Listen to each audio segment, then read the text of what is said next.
There is a person in your life right now, maybe at work, maybe at home, maybe in your own family, and who drains you, who tests you, who, despite your best efforts, makes you feel like a worse version of yourself. And here is what nobody tells you. The Stoics had a direct, almost ruthless answer for exactly this. Welcome back to Wisdom of the Stoics. Today we're exploring one of the most practically powerful teachings. This ancient philosophy offers not on death, not on ambition, not on fate, but on people, specifically difficult ones. Because if we are being honest with ourselves, the greatest threat to our peace of mind is rarely circumstances. It's people. The colleague who undermines you, the family member who provokes you, the stranger online who seems to exist purely to disagree, the person who, no matter how many times you extend goodwill, returns it with hostility. The Stoics were not naive idealists. Marcus Aurelius governed an empire. Epictetus was a slave who endured brutal mistreatment. Seneca navigated the court of Nero, a man who would eventually order his death. These were not philosophers sitting safely in ivory towers, writing about hardship from comfort. They lived it, and what they discovered, through suffering, through leadership, through relentless self-examination, is a framework for dealing with difficult people that is so elegant, so psychologically sophisticated, that modern therapists are still catching up. In this video, we're going to walk through that framework step by step. Stay until the end. The final principle may change the way you see every difficult person you've ever known. Let's start with the most common mistake we make when someone is difficult with us. We make it about us. They said something cutting, and we spend the next 4 hours mentally replaying it. They were dismissive in a meeting, and we walk out questioning our worth. They were passive-aggressive at dinner, and suddenly our entire evening is held hostage. Marcus Aurelius, in his Meditations, a private journal never intended for publication, writes with almost brutal honesty about this trap. He reminds himself again and again that the disturbance never comes from outside. It comes from within. He writes that you have power over your mind, not outside events. Realize this, and you will find strength. Now, I want you to sit with that for a moment, because the instinct is to dismiss it. Easy to say, Marcus. You were emperor. But remember, Marcus was writing this to himself during active military campaigns, political betrayals, plagues, and the deaths of children. He was not writing from ease. He was fighting daily to hold this truth. Here is what the Stoics understood that most of us don't. When someone behaves badly toward you, two things are happening simultaneously. There is their action, and there is your interpretation of their action. These are not the same thing. They happen in two completely different places. Their action happens in the external world, which the Stoics called ta ektos, the things outside us. Your interpretation happens inside you, in what Epictetus called the hegemonikon, the ruling faculty, your mind, and only one of those two places is yours. This is not passive resignation. This is surgical precision. By refusing to automatically convert someone else's behavior into your suffering, you are not becoming a pushover. You are becoming unconquerable. The question is never, why are they doing this to me? The question is, what am I choosing to do with what they've done? At the very beginning of Book 2 of Meditations, Marcus Aurelius writes something that stopped me cold the first time I read it. He writes, when you wake up in the morning, tell yourself, the people I deal with today will be meddling, ungrateful, arrogant, dishonest, jealous, and surly. Now, before you call that bleak, read the next line. He continues, they are like this because they cannot tell good from evil. But I have seen the beauty of good and the ugliness of evil, and have recognized that the wrongdoer has a nature related to my own, not of the same blood or birth, but the same mind and possessing a share of the divine. This is premeditatio malorum, the premeditation of adversity. The Stoic practice of mentally rehearsing difficulty before it arrives, not to become pessimistic, but to become unshockable. Think about what this does psychologically. Most of us operate on an unconscious assumption that people will be reasonable, fair, and kind. And because we hold that assumption, when they are not, when they are petty, or cruel, or small, we are blindsided. We feel betrayed. We feel like the world has broken a promise it never actually made. Marcus refuses that setup entirely. He wakes up and says, "Some people today will be difficult. I already know this. I am not surprised. I am prepared." And here is what makes this ancient practice remarkable in the context of modern psychology, because researchers studying emotional resilience in the 21st century have found that the single greatest predictor of emotional recovery after conflict is not personality, not intelligence, not even emotional intelligence. It is expectation management. People who mentally prepare for social friction recover from it faster, feel less personal threat, and respond more constructively. Marcus Aurelius was practicing cognitive immunization 20 centuries ago. But notice, and this is crucial, he does not stop at "they will be difficult." He adds something that utterly transforms the exercise. They are like this because they cannot see clearly, not because they are evil, not because they are your enemy, because they are, like all of us, operating from imperfect understanding. This changes everything. The difficult person in your life. Have you ever considered that they might not be acting from malice, but from blindness? Epictetus opens the Enchiridion with one of the most important sentences in the history of philosophy. He writes, "Some things are in our control and others not." We hear this often. We quote it, we put it on mugs, and then we proceed to spend enormous emotional energy trying to control the one thing the Stoics explicitly tell us is not in our power: other people. Let me be direct with you. You cannot make a difficult person stop being difficult. You cannot force someone to see reason. You cannot legislate someone's attitude toward you. You cannot make a hostile person kind, an envious person generous, or a closed-minded person curious by wanting it hard enough, arguing well enough, or performing perfectly enough. This is not cynicism. This is the most liberating truth in Stoic philosophy. Epictetus, who spent the early decades of his life as a slave, with literal physical constraints on what he could do, understood freedom not as the absence of external limitation, but as the complete and total ownership of your inner response. His master, the notoriously cruel Epictetus, once twisted Epictetus's leg as a demonstration of power. Epictetus reportedly said calmly, "You are going to break it." It was broken. Epictetus said, "Did I not tell you that you would break it?" No rage, no begging, no collapse. Now, I'm not suggesting that level of detachment is immediately accessible to any of us, but the principle it points to is one we can practice right now. When a difficult person does what difficult people do, when they are cruel or petty or unreasonable, their behavior lives entirely in the domain of things not up to us. It is to ektos, external, beyond your control. Your response, your inner posture, your words, your decision about whether to engage or withdraw, that is prohairesis, your faculty of choice. The one thing that is entirely inalienably yours. This is where Stoicism becomes practical in a way that changes daily life. Stop asking, "How do I make this person different?" Start asking, "How do I choose to respond in a way I can be proud of, regardless of what they do?"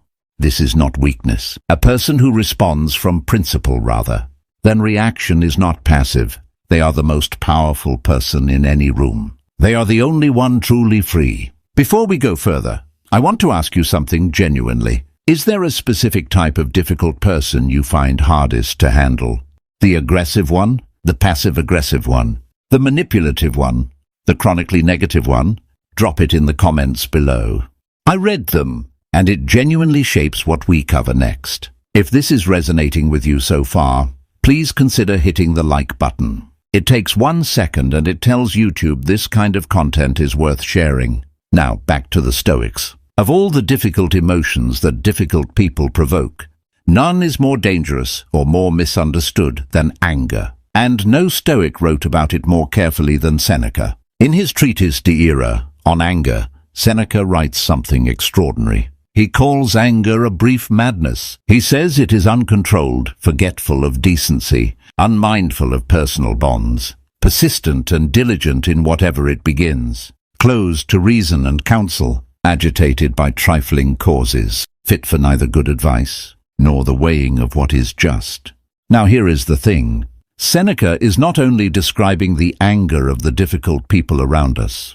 He is describing what we become when we let them provoke us. Because this is the cruelest trick that difficult people play, often without even intending to. They behave badly, we react, and now we are behaving badly too. They have transferred their chaos into us, and we walk away from the encounter feeling somehow like the villain. Seneca tells us to delay, not forever, not to suppress, not to pretend the anger isn't there, but to create a gap between stimulus and response. He writes that the greatest remedy for anger is delay, that you should ask yourself for a postponement. Modern psychology calls this the pause before response. Neurologically, when we are triggered, the prefrontal cortex, our reasoning brain, partially hands over control to the amygdala, the threat response center. The feeling is real. The urgency is real. But the conclusion we reach in that state is almost always wrong. Seneca knew this 2,000 years ago. He also gives us something else, something even more radical. He tells us not to use anger as a tool. In his time, as in ours, there was a common argument. Sometimes anger is useful. Sometimes you need to be fierce to get things done. Seneca dismisses this with elegant precision. He says that everything anger achieves, reason can achieve better, and without the cost. Think about the most effective, respected people you know. The ones who command a room not through volatility, but through calm authority. There is a reason we trust them with hard conversations. There is a reason difficult people seem to deflate in their presence. They have mastered what Seneca is describing. They have made peace their weapon. We come now to what I believe is the most philosophically advanced and the most personally demanding teaching the Stoics offer on this subject. It appears again in Marcus Aurelius. He writes, "Whenever you are about to find fault with someone, ask yourself the following question. What fault of mine most nearly resembles the one I am about to criticize?" And then, elsewhere, he writes this, "How much more damage anger and grief do to us than the things that cause them?" But the deepest piece is this. Marcus repeatedly asks himself to look at difficult people not as obstacles or enemies, but as members of the same human community. He writes about the Stoic concept of sympathia, the idea that all rational beings are connected, that we are, in a profound sense, limbs of the same body. This is not sentimentality. It is not asking you to like difficult people, or to tolerate abuse, or to pretend cruelty is acceptable. It is asking you to understand something about human psychology that changes everything. Hurt people hurt people. Every person who has ever been genuinely cruel to you, and I don't say this to excuse them, was acting from their own pain, their own blindness, their own internal disorder. This is not a metaphor. It is the consistent finding of psychology, sociology, neuroscience. People who behave destructively toward others are not, at their core, powerful. They are suffering. Marcus, ruling an empire, holding life and death in his hands, chose to see the difficult people in his court, not as enemies to be crushed, but as people who had not yet found their way. Now, how does this help you practically? It helps because compassion and judgment cannot fully occupy the same mental space at the same time. When you move from "this person is attacking me" to "this person is struggling," and that struggle is manifesting as hostility toward me, you shift the entire emotional architecture of the situation. You stop being a victim. You start being a witness. And a witness has choices that a victim doesn't. Let's bring this to ground level, because philosophy without application is just entertainment, and the Stoics did not intend to entertain us. They intended to change us. Here are 4 practical Stoic responses to difficult people, drawn directly from the primary sources. The first, respond, don't react. Seneca tells us to create the gap. When someone says something that would normally trigger you, pause, breathe, give yourself 3 seconds. In those 3 seconds, ask, if I respond from my best self right now, what do I say? Not your wounded self, not your defensive self, your best self. This single habit, practiced consistently, will transform your relationships more than any other single thing. The second, ask yourself what is actually in your control here. When you feel the frustration rising, the Epictetan question, is their behavior in my control? No.